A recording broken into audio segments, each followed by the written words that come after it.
I've always believed there was a beauty to routine. Los Angeles can be such a chaotic city.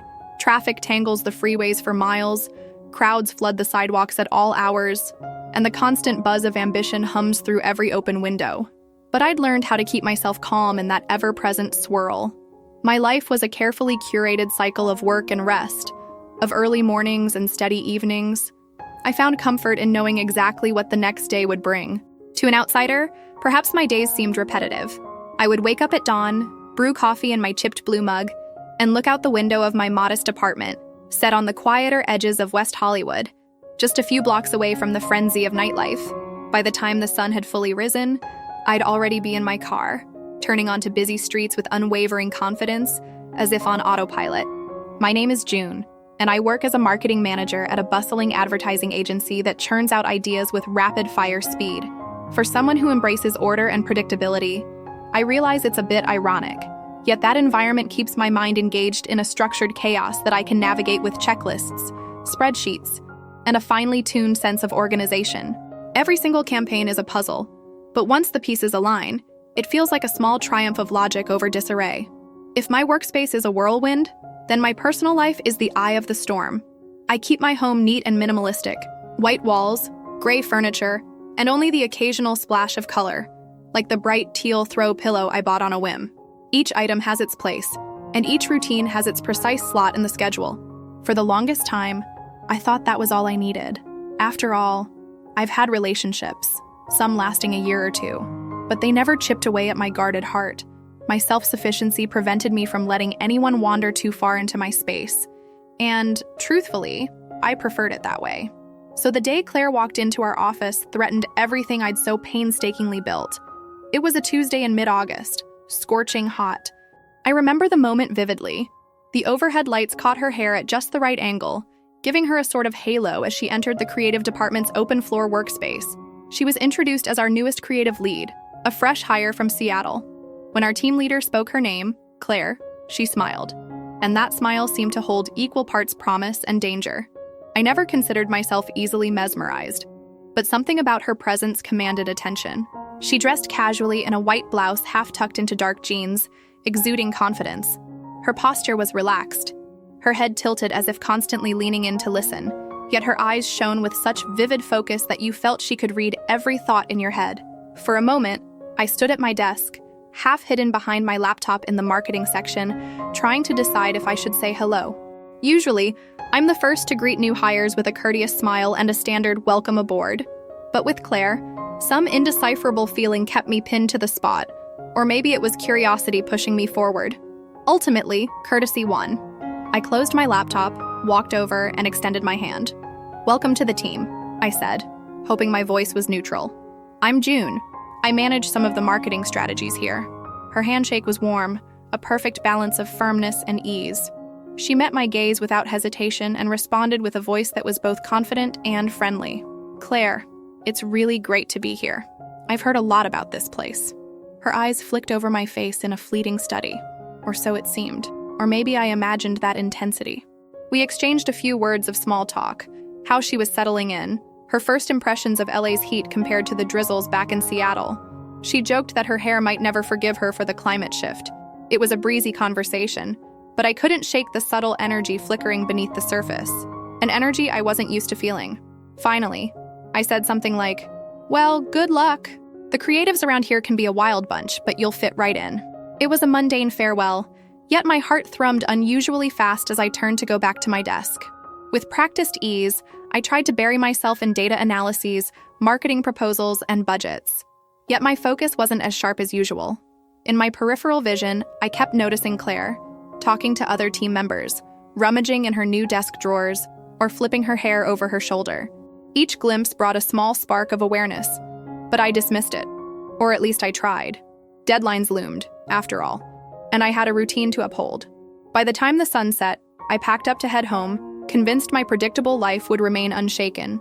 In my mind, Claire was just another new face in the office, another coworker with a compelling aura, and nothing more. I had no idea how wrong I was. The following week felt, on the surface, like any other. I woke up early, did my morning yoga routine, sipped coffee in the same chipped mug, then commuted to work. Yet there was an undercurrent flowing through my days that I couldn't ignore. Each time I stepped onto the open floor, my eyes skimmed the desks until I spotted Claire. I told myself it was professional curiosity. She was the new creative lead after all, and I wanted to see how she handled the team. But deep down, I knew I was making excuses. Claire's presence created a ripple effect. She was talkative and warm, disarmingly genuine. People around her seemed to open up, brainstorming more freely, cracking jokes, enjoying the swirl of creativity that fuels any ad agency. In a workplace that sometimes leaned too heavily on deadlines and competition, her energy was refreshing.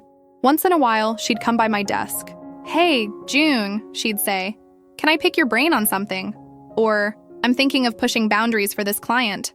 What's the marketing angle for a tagline that's a bit edgy?" Perfectly routine interactions.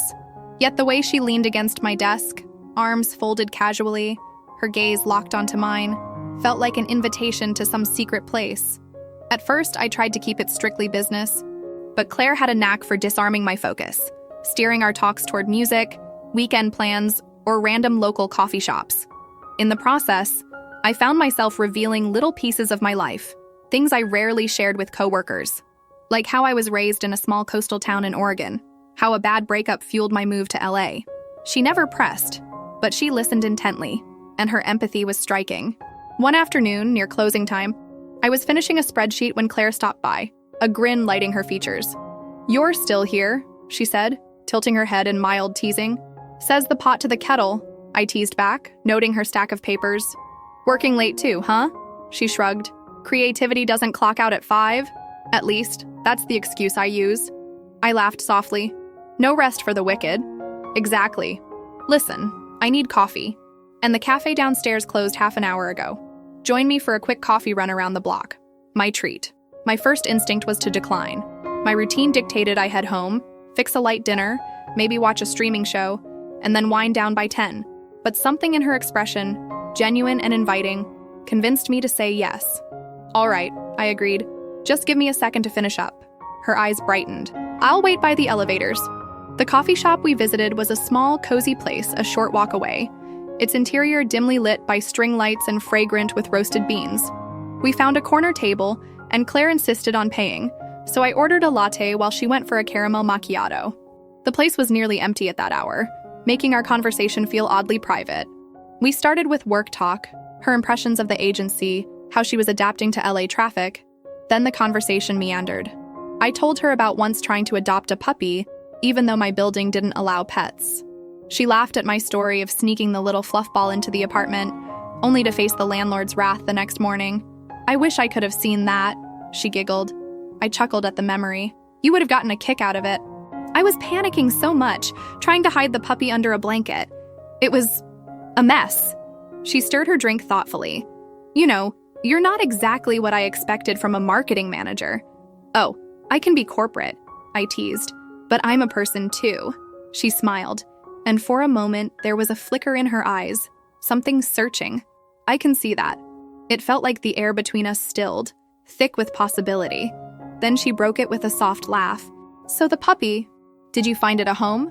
I nodded, relieved to escape the intensity. "My friend's family took him in. He's probably much happier there than he would have been with me." She sipped her macchiato and nodded. "Some things are just meant to be temporary, right?" "Right," I echoed, though it felt like the statement meant more than rehoming a puppy. We drank our coffee, talking with a relaxed ease I rarely felt with coworkers. By the time we stepped back outside, the sky had darkened to a deep navy, and traffic on the street had thinned. Claire paused, her hands in her jacket pockets. "Thanks for coming.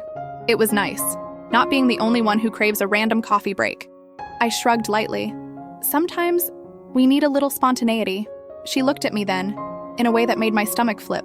A fleeting moment passed. I thought I saw her gaze drift to my lips, but just as I wondered if I was imagining it, she gave a small wave. We said goodnight and headed to our cars. The entire drive home, I replayed the conversation and that near moment. My life had been so carefully sealed off, especially regarding any stirrings of attraction toward women, but something about Claire was tempting me to cross lines I'd kept firmly in place. "It's just coffee," I told myself. But that night, my dreams were filled with her laugh, her smile, and that lingering look. Soon, my colleagues got used to seeing Claire and me together, whether huddled over campaign ideas or grabbing coffee in the break room. We hadn't labeled it as friendship, but that's what it felt like. Perhaps it came with an extra undercurrent, one I tried not to dwell on too much. Work became busier than ever, making it easier to attribute my thoughts of Claire to professional synergy. We had new ad campaigns in the pipeline, with deadlines stacking up. The creative department buzzed with storyboarding sessions, photo shoots, and high-stakes client meetings. As the marketing manager, I attended most of these, analyzing numbers and providing consumer insights. Claire thrived. She didn't just have talent, she had fearless imagination. While others might hesitate before proposing a bold concept, she'd step right to the front and lay out her vision with unwavering conviction. Her designs were vibrant, original, and marked by a spark that made people lean in. Even our pickiest clients seemed captivated by her. She brought color to an environment often defined by black and white practicality. More than once, I found myself watching her from across a conference table. She'd stand, gesturing gracefully, voice warm and confident. I noticed subtle details, the way she emphasized a key point with a slight lift of her left hand, or how her expression grew intense when she was passionate about an idea. Occasionally, she'd catch me looking, and in those instances, she'd smile. A small, knowing curve of her lips that made my chest tighten. One morning, after a lengthy pitch session with a tech client, Claire exhaled, shaking out her arms as we exited the conference room. "They ask such pointed questions. It's like an interrogation," she joked. "They're known for that," I replied, fighting a yawn. "But I think they respected your ideas." She flashed a grin. "I saw them scribbling notes when you broke down the demographics. You were on fire." I glowed a bit under the praise. "Thanks. You too. I've seen them tear apart entire teams before, but you held your ground." She shrugged, though she looked pleased. "It's easy to be confident when I've got the data on my side." With a laugh, I teased, "So I'm just your walking set of charts and graphs." She leaned in slightly, eyes holding mine. "You're so much more than that." My stomach fluttered at her directness, and for a second, it seemed the hallway around us quieted. Before I could respond, another coworker approached to discuss scheduling. The moment dissipated, leaving me replaying her words for the rest of the day. The changes in my life became unmistakable. Claire and I began texting outside of work, first about minor work issues, then random links to funny memes, or complaints about LA traffic. On a Sunday, she messaged me a picture of a newly discovered cafe near her apartment, declaring they had the best pastries on the planet. I typed a quick reply, feeling a sudden urge to call her just to hear her voice. It was dizzying. She fascinated me in so many ways. It wasn't purely physical attraction, though I'd be lying if I said she wasn't striking. It was her spirit, the way she embraced life's waves instead of avoiding them. I'd spent so much time trying not to rock the boat, yet there she was, diving in head first. It was exhilarating, but it also made me uneasy. A Friday came around with a team-building retreat in Pasadena, a full day of motivational talks and group exercises. I usually dreaded these forced mingling events, but this time I was almost excited because I knew Claire would be there. We carpooled with 2 coworkers in my SUV, early morning sunlight breaking over the freeway. Claire sat in the passenger seat, fiddling with the radio, humming to half the songs, tapping her fingers along to the beat. She made the trip feel shorter than it was. The retreat venue was a lush garden estate with rolling lawns and a wide hall for presentations. After a bland welcome speech, we split into groups for trust exercises and brainstorming activities. Claire and I ended up on the same team, along with 3 others. We did everything from building towers out of marshmallows and spaghetti to inventing a fake ad campaign for a mythical product. Then came the partner trust walk, where one person was blindfolded, and the other guided them through an obstacle course using only verbal directions. My stomach flipped when I realized Claire and I were paired. She held up the blindfold, raising her brows. "Ready to trust me?" A nervous laugh escaped me. "I guess so." The world went dark when the cloth covered my eyes. I heard a distant breeze rustling leaves and the muted chatter of coworkers. But mostly, I focused on Claire's voice. "Take a small step forward," she instructed softly. "Now angle to your right. Good. There's a bump. Lift your foot." She was patient and steady. At one point, I stumbled on a rock, and she caught me by the arms, her grip gentle and sure. I swore electricity shot through me from her touch. "Steady," she murmured. My heartbeat thundered. "Thanks," I whispered, trying not to think about how close she was. She continued leading me until we reached the course's end. When I removed the blindfold, I found her face inches from mine, her eyes reflecting relief and a hint of something else. something that made the world tilt. The air felt charged with the memory of her hands on my arms. We rejoined the group, but the dynamic between us had changed. I was certain she felt it too. A new tension sizzled whenever we stood too close, our words wrapped in a subtext that neither of us dared voice out loud. By day's end, the sun glowed pink and orange over the horizon. We piled into my car, exhausted. Claire shot me a tired smile that seemed packed with unspoken thoughts. In that moment, I sensed that my meticulously controlled world was on the brink of shifting. A piece of me was glad. Another piece was terrified. From that day on, thoughts of Claire evolved from a harmless curiosity to a steady hum in the back of my mind. Even in the sanctuary of my apartment, my routine no longer insulated me from the intensity she stirred within me. I'd catch myself pacing after dinner, recalling how she guided me in the trust walk, or how she laughed so easily. My dreams, usually random and forgettable, started featuring her, vivid scenes of her smile, the warmth of her hand on mine. I woke up flushed with longing, torn between excitement and fear. I told myself it was a workplace crush, but I knew it went deeper. I'd dated men before, but the spark never came close to what I felt now. I'd always brushed off any fleeting attraction to women, telling myself it was easier to stick to what was expected, but Claire's presence made it impossible to ignore. One Wednesday night, I stayed late to finish a big client report.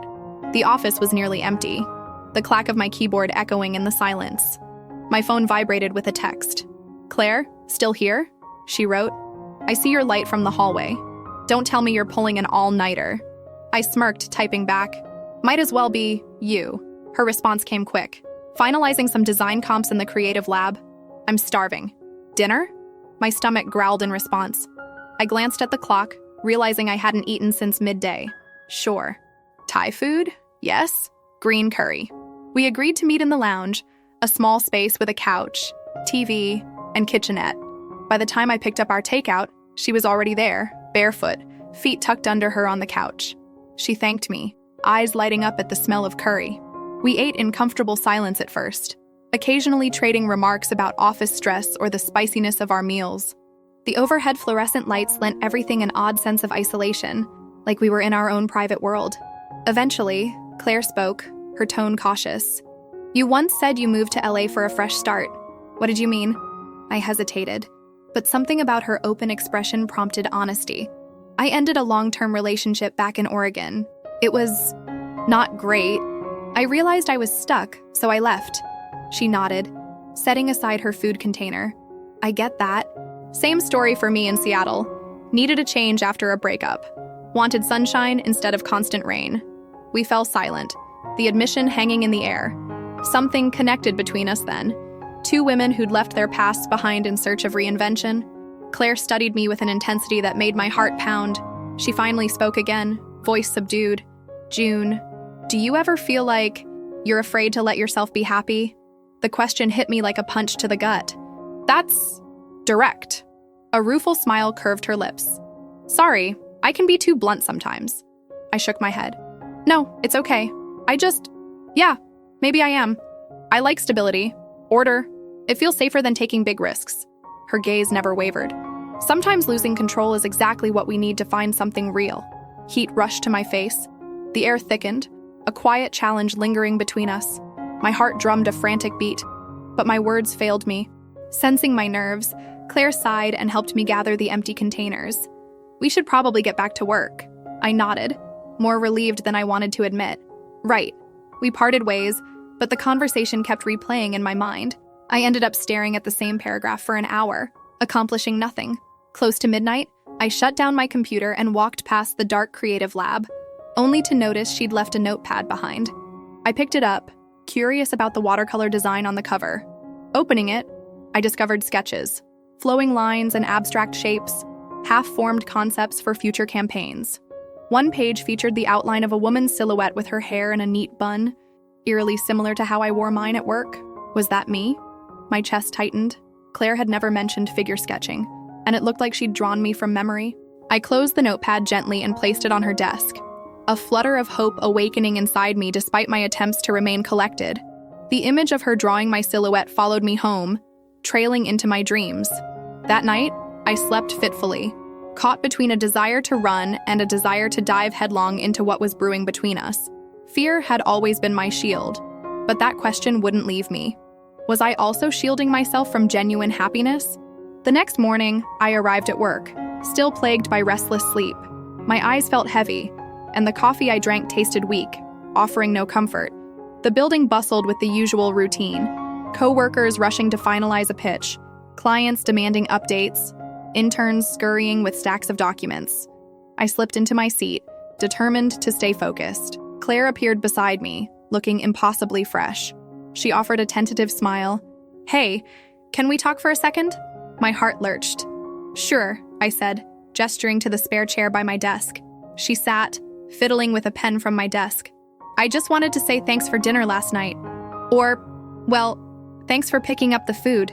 It was nice having company." I swallowed hard. "Of course. I was there anyway." She let out a soft laugh. "Yeah, but still." It felt good not being the only one left in the building. We locked eyes for a moment, each of us aware that dinner meant so much more. Part of me wanted to bring up the sketch I'd seen, to ask if it was me on that page. But our boss strode by, dropping a thick file onto my desk and reminding me of a meeting I had in 10 minutes. Whatever Claire and I were on the verge of discussing evaporated in the face of professional obligations. She gave me a small wave and walked back to her desk, and I let out a breath I hadn't realized I'd been holding. The day passed in a whirl of meetings and urgent tasks. I caught glimpses of Claire absorbed in her design work, conferring with teammates or typing fiercely at her laptop. Whenever our eyes met, I recalled her question. "Do you ever feel like you're afraid to let yourself be happy?" Over and over, it flickered in my mind. Late in the afternoon, I found a sticky note on my keyboard. 7 p.m. Your place? Wine? Claire? My pulse thundered. Claire had never been to my apartment. I hardly invited coworkers there, let alone someone who made my heart race. My brain spun with warnings. Don't blur professional lines, don't risk heartbreak, keep it casual. But my hand moved before my thoughts could stop me, scrawling a single word in reply. Yes. I stuck it on her desk, then hurried to a meeting before I could second-guess myself. A swirl of anxiety and anticipation churned in my stomach. By 6, my nerves were on fire. I dashed home, gripping the steering wheel with clammy hands. My apartment was neat as always, but I still found reasons to fuss, straightening throw pillows, rearranging them, then placing them back again. My fridge had little to offer beyond cheese, grapes, and crackers, so I set them out. Then I placed a bottle of Pinot Noir on the coffee table and turned on some soft jazz. Minutes ticked by like hours. At exactly 7, the buzzer rang. I nearly tripped rushing to answer. Claire's voice came through the intercom, sounding breathless. "It's me." I buzzed her in.